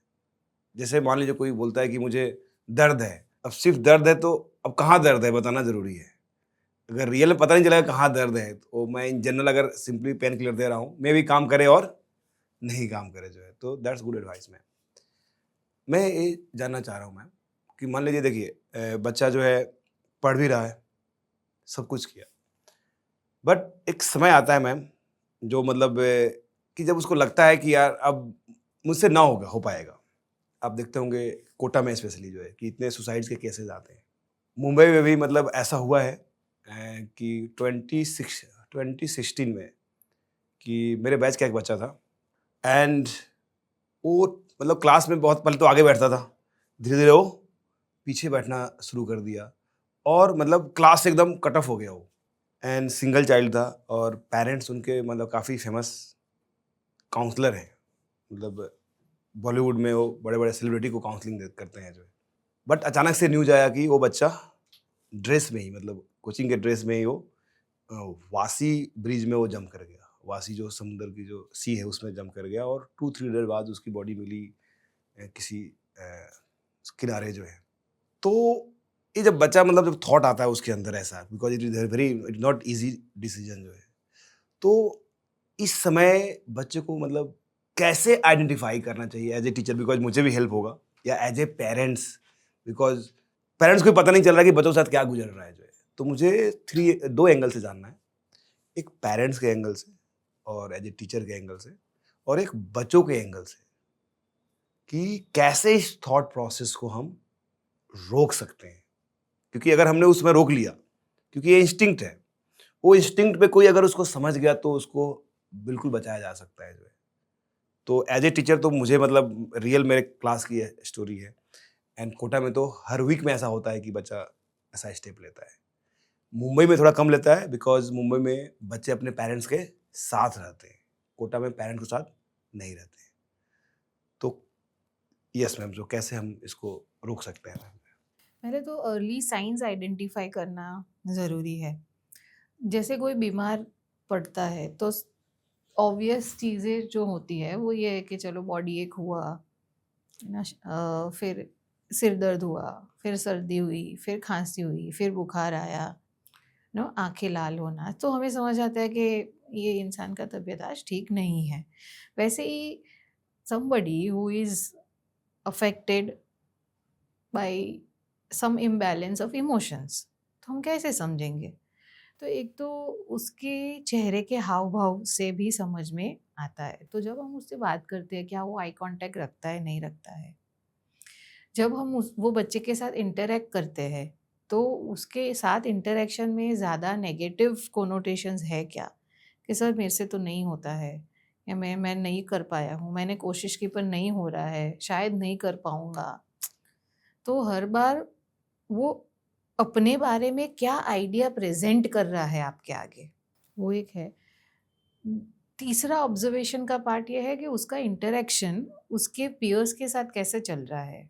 वो ज़्यादा अकेला या विड्रॉन रहता है, बाकी लोगों से थोड़ा अलग रहने लगा है, इंटरेक्शन कम हो गया है। और बीइंग मैं भी प्रोफेसर रही हूँ, तो जब हम पढ़ाते हैं तब समझ में आ जाता है that which child is interested and which child is not. तो उसका इंटरेस्ट जो है वो इंटैक्ट है या वो इंटरेस्ट कम हो गया है, तो इंटरेस्ट में भी विड्रॉ हो गया है क्या, या कम्युनिकेशन जो उसका है वो कम्युनिकेशन किसी के साथ कर रहा है, या खुद के स्ट्रगल में वो अकेले ही वो खोया हुआ है and he is emotionally suffering. तो ये सारी चीज़ें हैं जो अगर हम ऑब्जर्व करेंगे तो शायद हमें दिख जाएगा दैट वेदर कुछ इम्बैलेंस इमोशनल ये चाइल्ड फील कर रहा है या नहीं। तो early see suicide is a final outcome. No, if I am completely fine today, there are rare chances that tomorrow there will be a news that I have committed a suicide. So it is before suicide there are so many things happening. तो एक phase होता है, depression का phase है, फिर वो उसका and नहीं हो रहा है, मतलब मुझे नहीं पता है कि इससे कैसे डील करना है, और उससे छूटने के लिए I decide to commit a suicide.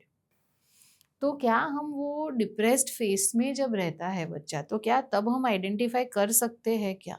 और ये जो फियर बोलो, सैड डिप्रेशन बोलो, या when it is not addressed, तब वो मल्टीप्लाई होता है। The moment you start talking about it, the moment you start disclosing your struggles, तब वो अपने आप थोड़ा डाइल्यूट होने लगता है। सो ऐसे फेजेस में डिस्क्लोज करना, कम्युनिकेट करना, वेंटिलेट होना कि मुझे ये हुआ, मेरा ये स्ट्रगल है, मुझे ऐसा फील हो रहा है, शायद मुझे लग रहा है कि I am a failure, I am not able to do it, मैंने लाइफ में कुछ नहीं किया और शायद आगे भी कुछ नहीं होगा। ये अगर मुझे ये फील भी हो रहा है, वो वोकलाइज करना ज़रूरी है। जब तक वो अंडर द कारपेट रहेगा तब तक it will keep on multiplying, because तब वो माइंड ऑटो पायलट मोड पे चला जाता है and it keeps repeating the same thoughts, जिसको हम हमारे लैंग्वेज में रूमिनेशन बोलते हैं, थॉट रूमिनेशन। तो वो कंटिन्यूस सर्कल में चलता है।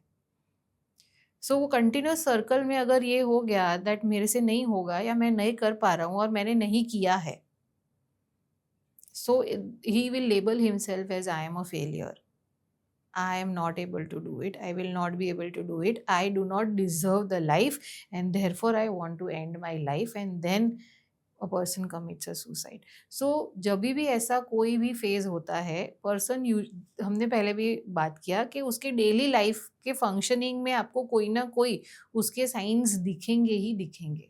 It will hamper his daily functioning. शायद उसके एब्सेंटीज बढ़ जाएगी, शायद वो टेस्ट के टाइम पे अवॉइड करेगा टेस्ट अपीयर करना, क्योंकि उसको ऐसा होगा दैट मैं अपीयर करूंगा और मेरे कम मार्क्स आएंगे and I will not be able to withstand that, तो आई विल अवॉइड। उसका कम्युनिकेशन चेंज होता दिखेगा, वो सोशली विड्रॉ हो रहा है, कम बातचीत कर रहा है, इमोशनली भी विड्रॉ दिख रहा है। So these are the early signs. When we pick this early signs, तो शायद we will be able to prevent such rates of suicide. Okay, तो ये तो हो गया कि एज ए पेरेंट्स और एज ए टीचर्स अगर हम ऑब्जर्व कर रहे हैं तो, बट मैम जनरली वो बच्चा को तो पता नहीं चलेगा कि हम कब इस इमोशन में चले गए। फिर भी कोई बच्चे के लिए कुछ एडवाइस है कि मतलब उस जोन में ना पहुंचे? उसके लिए see when we keep child at the centre, तो चैनल ऑफ कम्युनिकेशन 3 तरह के हो सकते हैं। वन विद द पीयर्स, अपने फ्रेंड्स, दूसरे हो सकते हैं मेंटर्स एंड तीसरे हो सकते हैं teachers, and fourth is parents. There are 4 channels of communication. ये चैनल ऑफ कम्युनिकेशन में चाइल्ड को जहाँ भी लगता है कि मैं यहाँ पर बात करने के लिए ज़्यादा कंफर्टेबल हूँ, तो वहाँ पे ही has to learn to disclose what you are feeling. जैसे आपने पॉडकास्ट चालू करने से पहले ही हमने बात किया कि हम अगर पूछेंगे बच्चों को कि क्या सवाल पूछने हैं या क्या क्वेश्चंस पूछने हैं, और एक भी बच्चे ने कुछ भी सवाल नहीं बोला, बिकॉज कम्युनिकेशन, ये बात के बारे में ओपन कम्युनिकेशन करना becomes one of the biggest challenge. तो इंटरनल स्ट्रगल जो है उसके बारे में आप कहाँ बात कर सकते हो, और सारे फ्रेंड से बात करना शायद ज़रूरी भी नहीं, पर आपके पास कुछ ऐसे 1 या 2 कुछ ऐसे फ्रेंड्स होने चाहिए जहाँ पर आप अपने इमोशनल स्ट्रगल्स ओपन अप कर सकते हो. And this is not only true for the kids, but this is also true for the adults. आपके पास 1 या 2 इंसान ऐसे ज़रूर होने चाहिए जहाँ पर आपके जो थॉट्स है, आप जो सोचते हो और आप जो फील करते हो, वो वैसा का वैसा वहाँ पर बता सकते हो. बिकॉज एक हार्वर्ड में आई थिंक 2022 में एक स्टडी हुई थी which was on serotonin and dopamine in action, मतलब बिहेवियरल रिसर्च था. एंड उसमें ऐसा था, द कंक्लूजन वॉज दैट कि अगर स्लीप आवर्स मेंटेन्ड है, विच इज़ 7 to 8 आवर्स अगर आपका रेगुलर स्लीप है, और इमोशनल बॉन्डिंग या इमोशनल रेगुलेशन या इमोशनल कनेक्शन पर्सन का अच्छा है, so these are the 2 highest markers which can prevent the prevalence of depression. तो डिप्रेशन को अगर उसका प्रिवेलेंस इन जनरल कम करना है, ना कि सिर्फ बच्चों में but even in general population, तो this 2 things are very important. One is the emotional connect and 2 is the sleeping hours. तो वो इंसान जिसका consistently sleeping hours are not sufficient or the quality of sleep is not as good as it should be, and 2, if his emotional connections are not fine or not better, then this person is bound or have a potential to feel depressed more than others. तो जो probability हम बोलते हैं, तो probability फिर बढ़ जाती है. एंड व्हेन वी से इमोशनल कनेक्ट, उसका मतलब ये नहीं है कि बहुत सारे फ्रेंड्स होना, शायद मेरे 50 फ्रेंड हो but still I am not emotionally connected. तो नंबर ऑफ पीपल या नेटवर्क होना is not equivalent to emotional connect. दोनों चीज़ें बहुत ही अलग है. मेरा एक ही फ्रेंड है but my emotional connect with that friend is so much that I can talk out. मुझे अच्छा, और एक चीज़ है कि व्हाट डिफाइंस इमोशनल कनेक्ट. तो और मैं कहाँ अपने मन की बात खोल सकता हूँ. शायद हमें ऐसा भी लगता है कि ये मेरा फ्रेंड है, पर मैं मेरा स्ट्रगल बोलूँगा या मैं ये बोलूँगा तो मुझे वो जज करेगा, या फिर वो फ्रेंड किसी और को बोल देगा, फिर सबको पता चल जाएगा. तो ये सारी चीज़ें भी चलती रहती है बच्चों के दिमाग में. But to form an emotional connect, सबसे पहले इमोशनल सेफ्टी फील होना बहुत ज़रूरी है. तो अगर emotional safety means that if हम कोई चीज़ के बारे में डिस्कस कर रहे हैं और मेरा पॉइंट ऑफ व्यू और आपका पॉइंट ऑफ व्यू कॉन्ट्राडिक्टरी है, मतलब पूरा अपोजिट है, बट फिर भी do I feel safe to give my contradictory point of view, या फिर मैं ऐसे सोचता हूँ कि अरे कॉन्ट्राडिक्टरी पॉइंट ऑफ व्यू बोला तो फिर वो मेरे बारे में क्या सोचेंगे, या फिर वो मेरे से फिर वो फ्रेंड रहेगा कि नहीं, या वो बोलेगा कि ये तो हमेशा अलग ही सोचता है या अलग ही सोच है इसकी. तो जहाँ पे लोगों के बारे में सोचकर अगर हमें अपना पॉइंट ऑफ व्यू चेंज करना पड़ रहा है, that means that we are not feeling emotionally safe. Sad thing is that people in the home are also not feeling emotionally safe. Sorry.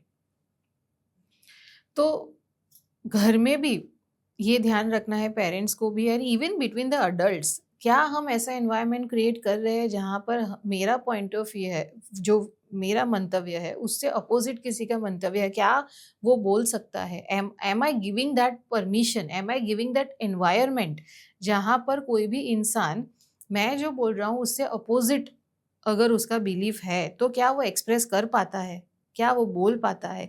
If we cultivate this environment then we are cultivating emotional safety. जहाँ पर emotional safety रहेगी वहाँ पर emotional connection strong रहेंगे, because आपको सोचना नहीं पड़ रहा है कि मैं ये बात बोलूँ कि नहीं। और जब आप ऐसे फेज में जाते हैं जहाँ पे आपको एंजाइटी हो रही है, जहाँ पे आपको डिप्रेशन हो रहा है, तो if you are emotionally safe आप बोल दोगे। अगर आप इमोशनली सेफ फील नहीं कर रहे हो तो आप नहीं बोल पाओगे। तो फ्रेंड्स को, पियर्स में बच्चे को इतना ध्यान रखना है कि शायद एक या दो चुनिंदा लोग ऐसे हो, या तो मेंटर, या तो टीचर, या तो फ्रेंड्स या पेरेंट्स, कि जहाँ पर आप आपके जो भी इनसिक्योरिटीज़ है, जो भी फियर्स है, जो भी आपके थॉट्स है, वो आप एज इट इज़ एक्सप्रेस अगर कर पाते हो, then you will prevent going into this type of states of anxiety या डिप्रेशन, जो क्लिनिकली डायग्नोजेबल स्टेट्स है। अदरवाइज सैड फील करना, एंशियस फील करना, फियरफुल फील करना, ये नॉर्मल लाइफ का भी हिस्सा है। बट जब वो सिचुएशन चली जाती है तो एंजाइटी चली जाती है। जब वो स्ट्रेसफुल सिचुएशन चली जाती है तो आप सैड थोड़ा कम फील करते हो, you are back to normal. तो it is also part of life. But जब तक वो परसिस्टेंट है, आपके दिमाग से नहीं जा रहा है, आपके डेली लाइफ पे हैम्पर कर रहा है, तो फिर आपको you need to consult a therapeutic person. Okay ma'am, तो मैं जानना चाह रहा हूँ मैम, द कुछ वर्ड हैं जो बहुत मतलब जैसे स्ट्रेस, एंजाइटी, डिप्रेशन, तो ये क्या आप एक्सप्लेन कर पाएंगे, क्या क्या डिफरेंसेस हैं इनमें, मतलब स्ट्रेस, एंजाइटी और डिप्रेशन में? बिकॉज एज ए पर्सन, मतलब मान लीजिए आज मैं पढ़ाने गया या मैं घर से निकला ऑफिस के लिए, ऑफिस की टाइम थी 8 बजे और मेरी ट्रेन छूट गई या किसी रीजन से मुझे लेट हो गया, तो मैं स्ट्रेस में आ जाऊंगा जो है। तो मतलब बट डिफरेंस क्या है कि मतलब मैं को देखता हूँ कुछ लोग बोलते हैं कि अरे मुझे तो एंजाइटी आ रहा है जो है, तो व्हाट द डिफरेंस मैम इसमें जो है? स्ट्रेस जब हम बोलते हैं, it is a response to any challenging situation. तो चैलेंजिंग सिचुएशन अभी it could be the presentation that I have to give, any deadlines that I have to meet, मेरे असाइनमेंट सबमिशन का डेडलाइन है जो मुझे मीट करना है, या मेरा यूनिट टेस्ट है, या फिर मुझे कहीं पहुंचना है and if there is lot of traffic and I am not able to reach on time. So any challenging situation, उसके रिस्पॉन्स में हम जो फील करते हैं that is stress, in the simplest language. ये स्ट्रेस के एक्सप्रेशंस अलग अलग हो सकते हैं, पर वो जो डिस्कम्फर्ट मुझे फील हो रहा है, which is a response to any unpleasant और challenging situation, that is stress. जब तक एंजाइटी की, तो यहाँ पर स्ट्रेस में there is a situation, there is a challenging situation या अनप्लेजेंट इवेंट हैपनिंग, वो हो रही है, यूनिट टेस्ट आ रहा है, एग्जाम आ रही है, डेडलाइन निश्चित है। So it is, there is some stimulus, कुछ कारक है जिसके रिस्पॉन्स में मुझे जो फील हो रहा है, दैट इज स्ट्रेस। जब तक एंजाइटी है, एंजाइटी में जनरली कोई कारक होना ज़रूरी नहीं है, it is largely without any stimulus, because anxiety is purely imaginative. Oh, okay. मेरे मार्क्स नहीं आए तो, मैं फेल हो गया तो, मैं भूल गया तो, ओके। मैं एग्ज़ाम में गया और मुझे कुछ याद नहीं रहा और मुझे ब्लैकआउट हो गया तो, मैं ये नहीं कर पाऊंगा तो, एवरीथिंग इज तो, which is everything is assumption, जिसको हम बोलते हैं, हम अज्यूम कर लेते हैं कि नहीं हुआ तो। So there is no stimulus, it is a threat which a person anticipates. Failure anticipate कर रहा हूं मैं भूल जाऊंगा वो मैं एंटिसिपेट कर रहा हूं,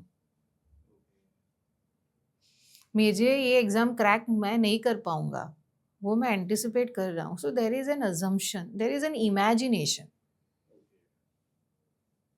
तो उसकी वजह से थ्रेट है नहीं, हम अज्यूम कर रहे हैं कि थ्रेट है, और उसकी वजह से हम एक हाइपर अराउजल स्टेट में रहते हैं, एकदम अलर्ट स्टेट में रहते हैं, जिसको हम बोलते हैं एंजाइटी। सो एमिगडाला एक रीजन है ब्रेन में that remains into an alert state for long, okay. तो उसकी वजह से एंजाइटी फील होती है। फॉर एग्जाम्पल अगर हमें ऐसा बोला कि ये स्टूडियो में यहाँ पर सांप है, देयर इज अ स्नेक, कल आया था, कल देखा था, तो जब हम एंटर होंगे we will remain very alert to every sensation that we are feeling in our feet, but then something that has happened yesterday, but हम सोचेंगे कि वो तो नहीं होगा, वो तो नहीं होगा, आज वापस हुआ तो, पर जो कल हुआ था वो आज वापस होना जरूरी नहीं है, but that is an imagination. So we remain into an hyper arousal and alert state of mind, which is anxiety. Depression is very different from sadness. तो सैड फील होना is not equal to depression. Depression में जब depression is actually a clinical word जो clinically diagnosable entity है, तो जब हम depression बोलते हैं we are talking about when a person loses the drive to do anything, कुछ भी करने की इच्छा ना होना, जिसको हम बोलते हैं ना जिज्ञासा, या कुछ करने की प्रेरणा ना मिलना। तो इसीलिए अभी सोशल मीडिया में भी चल रहा है that I had that empty feeling. बहुत सारे actors and actresses come up with their struggles also. तो दीपिका पादुकोण का आई थिंक बहुत बच्चों ने सुना भी होगा that she was very peculiarly describing about that I had that empty feeling, I was lost. तो ये लॉस्ट और एम्प्टी फीलिंग क्या है? There is complete loss of drive to do anything, to experience the joy और to work, nothing is there. कुछ आपको feel नहीं हो रहा है, क्यों? Because you lost that drive. जो that level of emptiness is depression. So you are not able to perform, you cannot even think कि मैं ये कर पाऊंगा। और कुछ कुछ स्टेट्स ऐसे होते हैं डिप्रेशन के जहाँ पर कल सुबह होगी, मुझे बिस्तर से उठ के मेरा दिन शुरू करना है, appears to be the biggest target of the world. That is the depth of the clinical depression. But the expression of it is different in person to person. But ये फील होना, खुद को लेबल कर देना कि no मेरे से नहीं होगा, I am a failure, I am worthless feel होना, that is what is depression. और फिर उसके क्लिनिकल एंटिटीज में डायग्नोसिस के कुछ क्राइटेरियाज रहते हैं जिसकी डिटेल्स में हम नहीं जाएंगे, but this are the major level in which we can understand the difference between anxiety, stress and depression.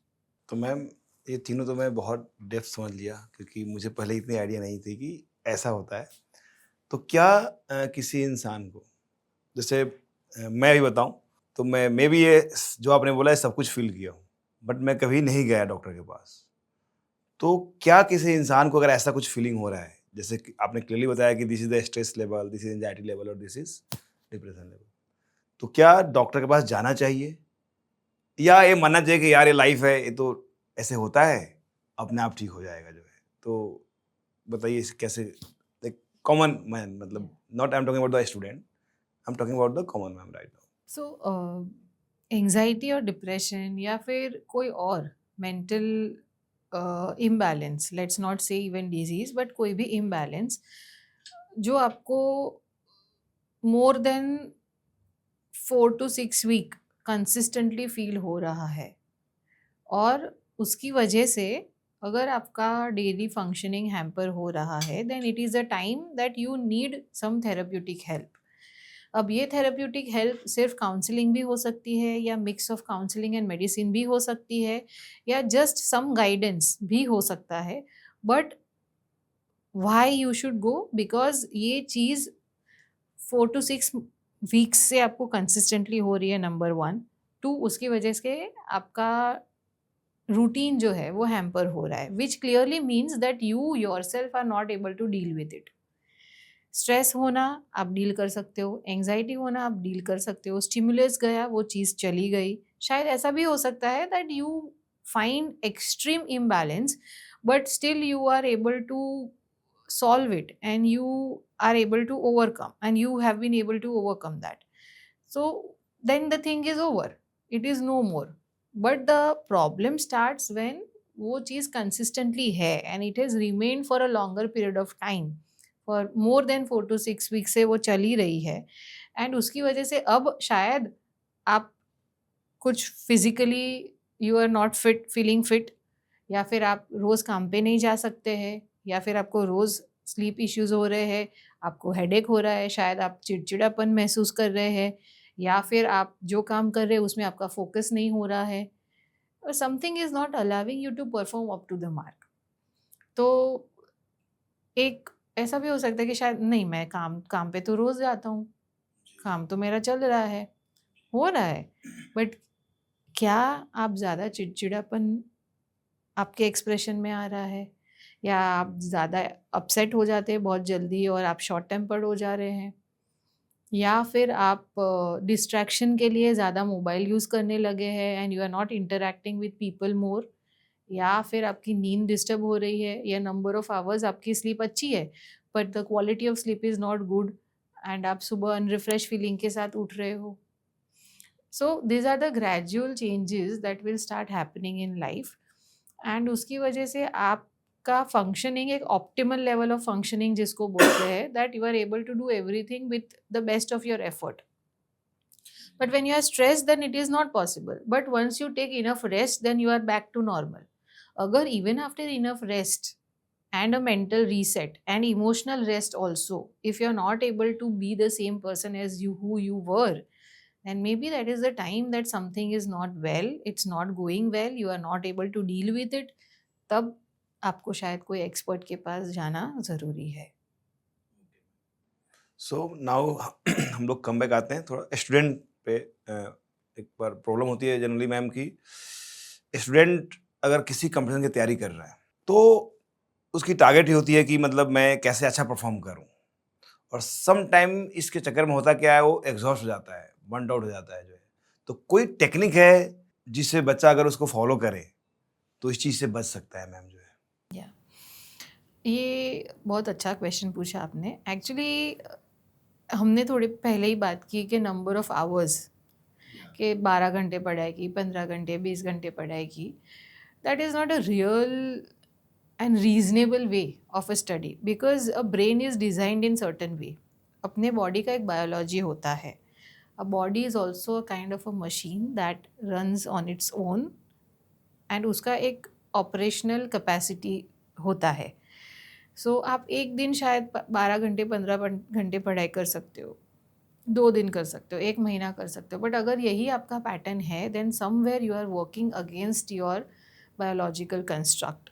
तो you pay some cost. You pay that cost in terms of lack of attention, lack of comprehension, या फिर feeling more sleepy, या फिर you feel a burn out, जिसको बोलते हैं exhaustion, जिसको बोलते हैं ब्रेन फॉग। ये उन बच्चों को जनरली होता है जो those are preparing for the competitive exams. So पढ़ाई करने का एक टेक्निक है, या कोई भी काम करने का टेक्निक है। ये टेक्निक आई थिंक बहुत एथलीट्स जो होते हैं, जिनको फॉर अ रेसर्स और for any performers, those who have to run for 5 minutes 10 minutes and they have to give their best in that moment. So ये तो हाउ डू दे प्रिपेयर? तो इसको बोलते हैं Pomodoro technique. In this you have to define कि मैं 30 minutes is my time frame or 40 minutes is my time frame, and in that time frame you have to decide that मैं इतना पढ़ाई ये चैप्टर पढ़ लूँगा, एंड आफ्टर दैट तो keep an alarm 20 minutes या 30 minutes के बाद, और उतने टाइम के लिए ही आपको पढ़ना है, and then after that 20-30 minutes you take rest of 5 minutes. In that 5 minutes आपको फ़ोन यूज़ नहीं करना है, but you can do whatever you want to. You can just get up, walk around, पानी पी सकते हैं, just go out, look outside the window, talk to your friend, कुछ भी, but just you don't have to do the doom scrolling, because जो scrolling एक बार चालू हो जाता है, you might and up spending 50 minutes. You are allowed only for 5 minutes of break. Then again start another cycle of 30 to 40 minutes. इसको बोलते हैं Pomodoro technique. दूसरा एक फिजियोलॉजी एंड बायोलॉजिकल रिसर्च हुआ था, and that says that the brain's capacity to focus and attend to any matter, the maximum capacity is for the 90 minutes. After that it requires a break of 10 minutes, because जब हम कुछ पढ़ते हैं हम सिर्फ physically पढ़ नहीं रहे हैं, हम उसको समझ रहे हैं, हम उसको याद भी रख रहे हैं और हम उसको रिटेन भी कर रहे हैं। पढ़ के जा तो नहीं, it is not like a newspaper ना, हम न्यूज़पेपर पढ़ रहे हैं, उसको हम मेमोराइज नहीं कर रहे, उसको हम समझ नहीं रहे, हम सिर्फ पढ़ रहे हैं। Unlike when we study, we read, we comprehend, we retain in the memory. So it uses some amount of an energy. So the brain also needs to unwind after that. So the brain capacity to retain anything with the brain का भी एक capacity है ना. So that capacity to attend to something with the full focus is 90 minutes, not beyond that. तो 90 minutes के लिए आप जो करना है वो करो, take a 10 minutes gap so that the brain unwinds and then again it gets ready to perform best for the 90 minutes. You have to find out that when that 90 minutes period starts for you. काफ़ी कोई लोग बोलते हैं ना कि नहीं अब मैं अर्ली मॉर्निंग पढ़ता हूँ तो मेरा बहुत अच्छा प्रिपरेशन, मुझे बहुत अच्छे से याद रहता है, रात को मेरा अटेंशन बहुत अच्छा होता है. तो you have to find out first of all also as a reader, as a student, कि which hours of from 24 hours is that your brain is giving your best. Some are night owls, some are morning people. तो आप रात को अच्छी पढ़ाई कर सकते हो या दिन में, that you have to figure it out. उस हिसाब से यू प्लान योर डे, उस हिसाब से you do 90 minutes, 10 minutes it works, और you use Pomodoro technique, whichever works for you. So इस हिसाब से स्ट्रक्चर्ड स्टडी इसको बोलते हैं, सिंपल वर्ड्स में स्ट्रक्चर्ड स्टडी होना ज़रूरी है. ओके, तो लॉन्ग आवर कंटिन्यूअस स्टडी नहीं होनी चाहिए, there should be a break. And the important point is you have to identify your own time, कि कब है जब आपको चीज़ें जब पढ़ते हो तो ज़्यादा समझ में आती है. जैसे जब मैं क्लास 12 में था और कोटा में गया था, तो बिल्कुल ये आपने जो स्टेटमेंट बोला वही लिख कर दिया हुआ था कि आप रात में जग कर पढ़ने वाले हो या सुबह की आप चिड़िए हो, जो है आप डिसाइड करो अपना, एंड देन आप स्टडी करो, जो है तो आइडेंटिफाई करना बहुत ज़रूरी है, जो है. बट ये मैम जो आप बताया, मुझे क्लियर कराना चाहता हूँ कि सिर्फ 90 मिनट्स के लिए ही काम करता है या 90 मिनट्स का इंटरवल मल्टीपल टाइम हो सकता है? Of course multiple. So 90 minutes आपने किया, 10 मिनट्स का break and again start for the another 90 minutes. Important is that कि आप एट स्ट्रेच 3 घंटे 4 घंटे पढ़ाई कर रहे हो, but your brain is not giving its 100% for all 3-4 hours. Consistent अगर ब्रेन को काम करवाना है with the full capacity and you also don't want to get exhausted, then you use this. अगर एक दिन ही आपको पढ़ाई करना है तो आप 13-14 घंटे पढ़ लो, कोई प्रॉब्लम नहीं है. But when you are preparing for something which is a long term preparation, और आपको हर रोज़ इतना पढ़ना है और आपकी सेहत का भी ध्यान रखना है, so you have to use this structured technique. So multiple times study for 90 minutes and take 10 minutes gap in between. And जो हमने बात किया कि whether you are a night reader और मॉर्निंग पर्सन, तो इसको अल्ट्रेडियन रिदम बोलते हैं. जैसे सर्कैडियन रिदम होता है बॉडी का अपना, दैट यू वेकअप होता है ना, नींद अगर अच्छी से पूरी हो गई तो हम 7 बजे मेरी आँख खुल जाती है, तो बॉडी का रिदम है. 12 बजे भूख लग जाती है, बॉडी का रिदम है. 10 बजे नींद आ जाती है मुझे, बॉडी का रिदम है. तो इसको हम सर्कैडियन रिदम बोलते हैं. तो when you have to use your body to perform something, तो एथलीट्स जो रहते हैं उनको परफॉर्म करना है, तो उनके जो कोचेज़ रहते हैं वो अल्ट्रेडियन रिदम आइडेंटिफाई करते हैं दैट ये मॉर्निंग में, डे टाइम में ज़्यादा आता है उनका, रात का ज़्यादा है. Then that 90 minute slots they train them, then they take 10 minutes break, then again 90 minutes they coach them. So same we can use for the brain while we are studying. So study for 90 minutes, take 10 minutes break, again study for 90 minutes, and you keep doing that. Okay, मतलब उसको बच्चों को identify करना बहुत ज़रूरी है कि आपका वो कौन सा टाइम है. अगर वो आइडेंटिफाई कर लिया then it will be more effective. Okay ma'am, एक प्रॉब्लम है जनरली जो एज ए टीचर मैं भी फेस करता हूँ, पेरेंट्स भी करते हैं, और अब बच्चे का प्रॉब्लम है कि नहीं है, क्योंकि वो तो इंजॉय करते हैं. मतलब मैं ऐसा देखा हूँ कि बच्चा क्लास में आ रहा है और बोलता हूँ कि बेटा कितना देर सोशल मीडिया पर टाइम पास करते हो, एक बच्चा बोला कि सर 9 आवर्स। अब कोई बच्चा अगर 24 आवर्स में 9 आवर्स इंस्टाग्राम यूज कर रहा है तो वो पढ़ाई कर ही नहीं पाएगा, बहुत डिफिकल्ट होगी जो है। बट अगर वो इंस्टाग्राम नहीं यूज करे तो उसको डिफिकल्ट होगा उसको जो है। तो ये जो सोशल मीडिया पे जो बच्चे आजकल, और सोशल मीडिया बनाए ऐसे जा रहे हैं कि लोग मैक्सिमम टाइम पास करें उस पर, क्योंकि उनकी अर्निंग इसी से होगा कि जितना लोग सोशल मीडिया पे रहेंगे जो है। तो और स्टूडेंट के लिए इससे थोड़ा जितना दूर रहे उतना फायदा होगा। तो एक बच्चा जो है कैसे बैलेंस करे, क्योंकि इस प्रॉब्लम को जो फेस कर रहा है वो बच्चा प्रॉब्लम फेस कर रहा है मेनली। तो कोई बच्चा जो है कैसे सोशल मीडिया से दूर रहे, कितना सोशल मीडिया पे टाइम देना चाहिए, तो थोड़ा मतलब ये बताएं ताकि जो बच्चा एग्जाम की तैयारी कर रहा है किसी, वो सही से कर सके और डिस्टर्बेंस ना हो मैम जो है। पहले तो आप एक्सेप्ट करो या ट्रेस करो कि आप कितना घंटे यूज़ करते हो। काफ़ी लोगों को ये इसका मापदंड ही नहीं है कि मैं कितने घंटे यूज़ करता हूँ। जब भी फ्री होंगे they will use they have their heads down in the mobile. तो सबसे पहले तो आप देखो आप कितना यूज़ करते हो। This is the first thing that you should do. Second, अगर आपको ये चीज़ में चेंज लाना है तो सुबह उठने के बाद first 90 minutes no mobile and सोने के पहले 90 minutes no mobile. Start with this one step. अगर ये भी आपके लिए मुश्किल है कि 90 मिनट तक फ़ोन नहीं लेना है, मीन सुबह उठ के 90 मिनट तक हम ये ना देखें कि किसका मैसेज है, क्या आया, क्या है, कोचिंग में कुछ न्यूज़ है, क्या है, फ्रेंड्स ने क्या भेजा। 90 minutes is just too much because उठने के बाद सीधा फ़ोन पे हाथ जाता है। तो if this is not possible at least start with 15 to 20 minutes कि उठने के 15 या 20 मिनट के बाद मैं फ़ोन देखूंगा। स्टार्ट विद दिस एंड सोने के 15-20 मिनट्स पहले फ़ोन रख दूंगा। Start with this one. Now एक इंसाइट ये ज़रूरी है that how brain responds to when we see something. Because जैसे पढ़ाई करने से थकान लगती है, the same thing happens when we keep seeing the phone और रील्स जो है।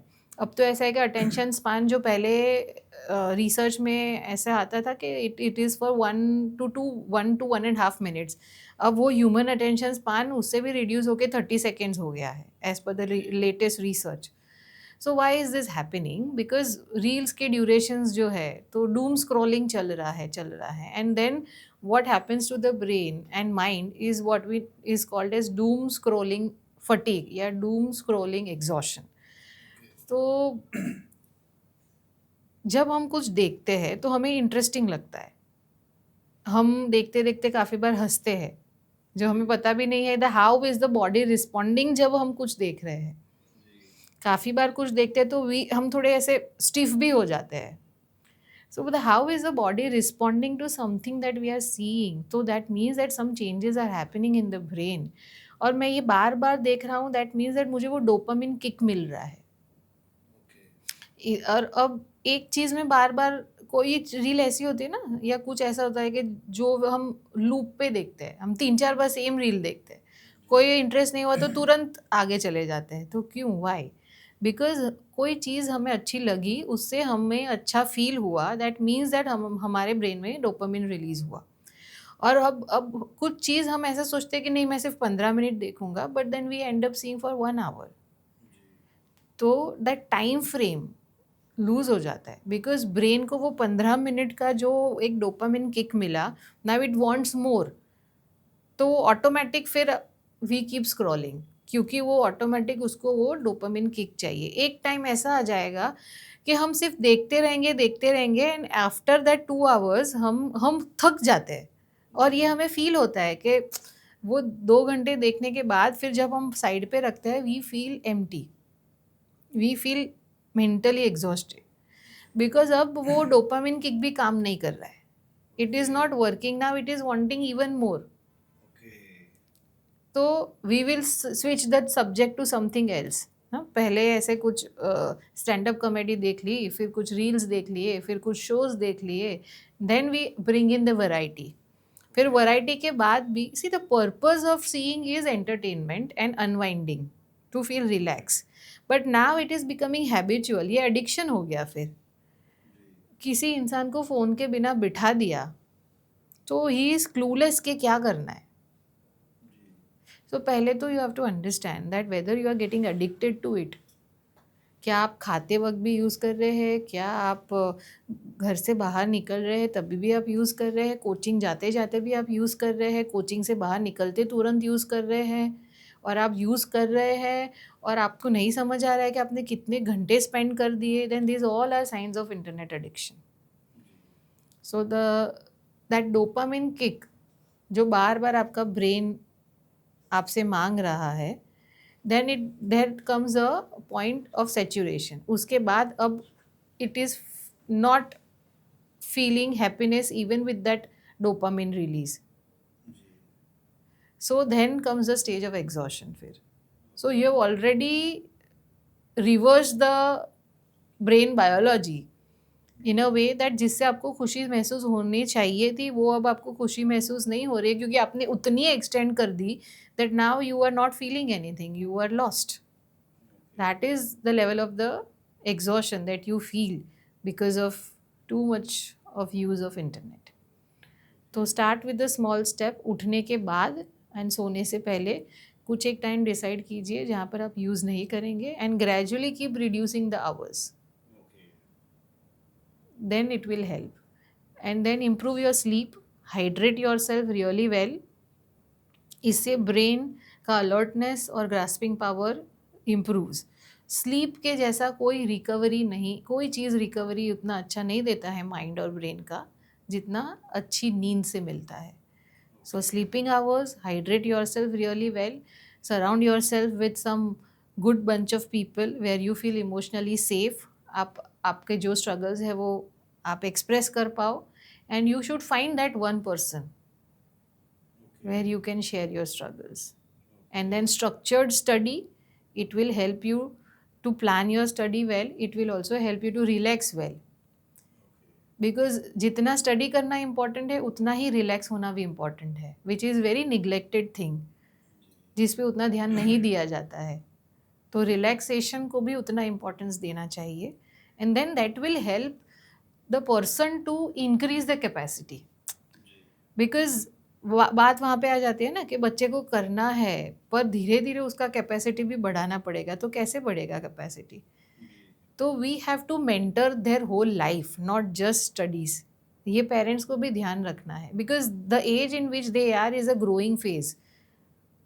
वहाँ पर सिर्फ स्टडी पे फोकस करवा दिया तो प्रेशर का प्रपोर्शन बढ़ जाना स्वाभाविक है.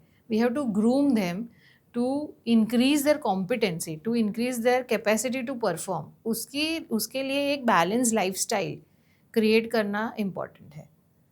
तो जहाँ पे आ जाता है डाइट का रोल, जहाँ पे आ जाता है सप्लीमेंट्स का रोल, ओमेगा-3 मेडिसिन्स अगर आपको यूज़ करना है, या omega-3 rich food you can use nuts and all, that helps. Hydrate yourself really well, sleep well, surround yourself with good group of people. All of these things will help you to feel more confident about self. तो self confidence जब बढ़ेगा तो performance अपने आप बढ़ेगा. Okay ma'am, so thank you very much ma'am. आपने इतना depth knowledge दिया अबाउट कैसे बच्चे जो है एंजाइटी से, डिप्रेशन से निकल पाए और वहाँ पहुँचे ही नहीं. क्या उनको वे ऑफ स्टडी होना चाहिए स्ट्रक्चर वे में, और कैसे सोशल मीडिया के भी ज़माने में उनसे वो दूर हो सके जो है. तो मैंने तो मैम रियली बहुत कुछ सीखा जो है. सो thank you very much for giving your precious time.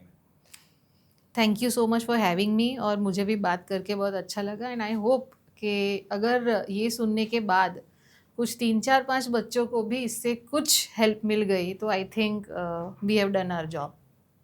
या ma'am, so thank you everyone for watching this podcast.